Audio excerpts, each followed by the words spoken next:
नमस्कार सब लोगों को भाई। Good evening.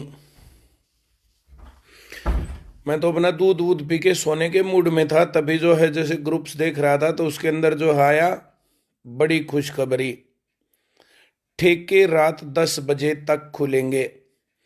स्टूडेंट्स डिमांड कर रहे हैं कि कोचिंग सेंटर खोले जाएं, पढ़ाई खोली जाए, शिक्षण संस्थान खोले जाएं, कॉलेज यूनिवर्सिटी खोले जाए, स्कूल खोले जाएं। डिमांड हुई इस बात की कि शिक्षण संस्थान खोले जाएं। जवाब आता है अब ठेके रात 10 बजे तक खुलेंगे। हमारे नेताजी महान व्यक्ति हैं, बहुत महान व्यक्ति, उनको नमन, उनके चरण वंदन। एक स्टूडेंट पूछता है सर पेपर कैंसल क्यों हो रहे हैं? बोला तुम्हारा हेयर स्टाइल बहुत बढ़िया है। अब तुम सोचो जरा, अगर मैं लाइव में जुड़ता तो नेताजी मुझे क्या कहते, तुम्हारा हेयर स्टाइल कैसा है? ये सवाल है, सबको जवाब देना भाई इस बात का। अगर नेताजी के साथ मैं लाइव जुड़ता और मैं पूछता सर पेपर लीक क्यों हो रहे हैं, पेपर कैंसिल क्यों हो रहे हैं? पिछली जो सरकार थी उसमें मनोहर लाल जी जो काम कर रहे थे उसके अंदर भर्तियां कंपैरेटिवली जल्दी हो रही थी पूरी, और कंपैरेटिवली उसके अंदर जो है कोई मामले पकड़े नहीं गए। लेकिन अब जो ये हमारे महान नेताजी जो रात 10 बजे तक ठेके खोलने की परमिशन दे रहे हैं, क्या कह रहे हैं? हेयर स्टाइल बहुत बढ़िया है। यार एक भी भर्ती पूरी नहीं होली नेताजी। हर एक भर्ती में कभी पेपर लेकर के पास करवाने वाले लोग नागर जैसे लोग, कभी रॉबिन जैसे लोग जो है जो गैंग जो चला रहे हैं, इस प्रकार के लोग पकड़े जा रहे हैं। कभी पेपर लीक हो रहे हैं, कैंसिल हो रहे हैं। ग्राम सचिव का पेपर 2018 में निकला था, 2018 से 2022 आ गया। 4 साल में कब तक इंतजार करते रहे जवान बच्चे? और सबसे पहला काम जो है वो है एजुकेशन को टारगेट करो, एजुकेशन। अब सब लोग क्या कहेंगे, इनको एक ही काम है। बड़ा एक ही काम है हमें, बिल्कुल हमें एक ही काम है। ये एजुकेशन और रोजगार जो ये मामला है ना, इसके ऊपर हम लोग आवाज उठाएंगे। और कल हिसार में बहुत जोरदार प्रदर्शन हुआ। मैं सभी लोगों को, जितने भी लोग उसमें शामिल थे, धन्यवाद देता हूं। और इस प्रकार से हर एक जगह पर प्रदर्शन किए जाएंगे, हर जगह पर डिमांड उठाई जाएगी। एक बात और भी मैं कहना चाह रहा हूं कि प्रशासनिक तानाशाही के ऊपर, प्रशासनिक तानाशाही इस प्रकार से हावी हो गई है, जो प्रशासनिक अधिकारी हैं वे इस प्रकार से जो अपने आप को मानते हैं कि वे ही सब कुछ है, वे ही माँ बाप हैं और उन्हीं के कारण सब कुछ चल रहा है।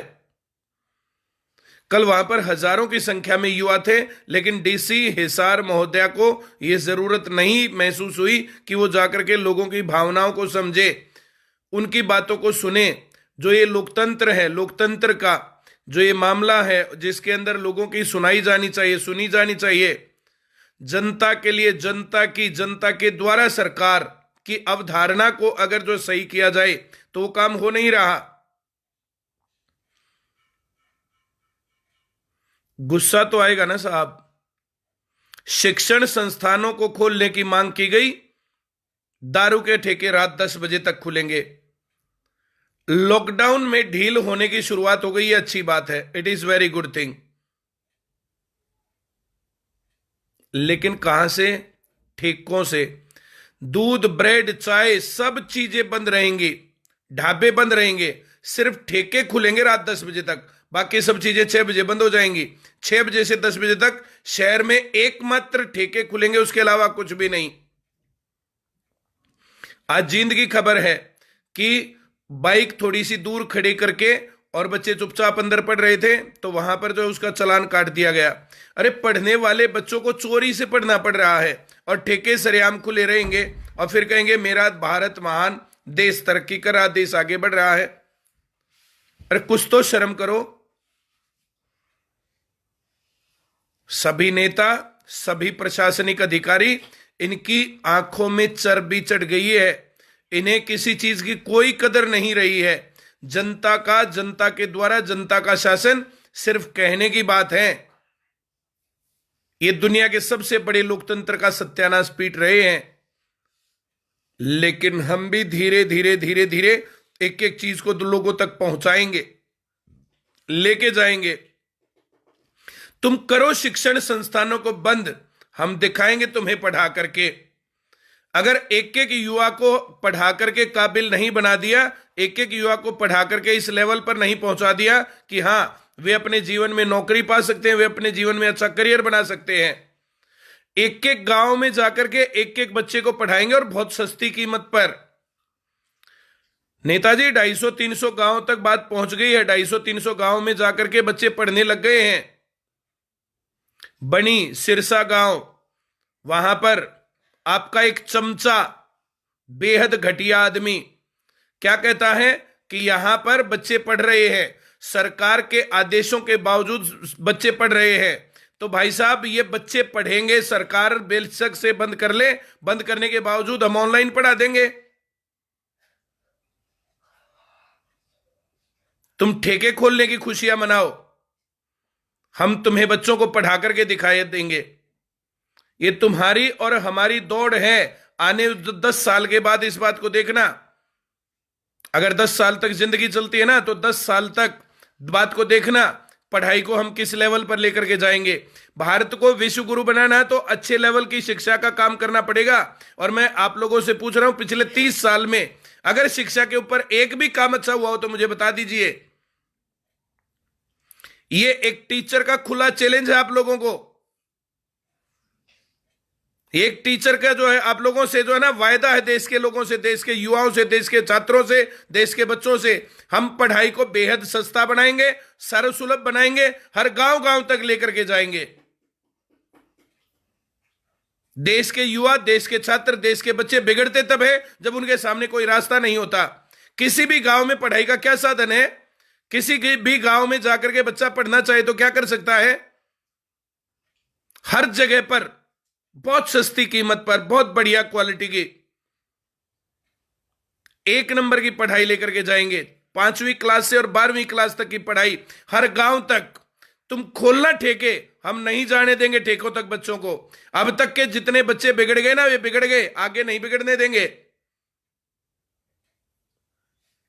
रोक के जा सकते हो ना तो रोक लो। हम खुद भी दूध पी के सोते हैं और बच्चों को भी दूध पी के सोने की सलाह देंगे। और कोई भी आदमी बोलने वाला है उसको क्या कहोगे तुम लोग? और हम बोलेंगे, हम आवाज उठाएंगे।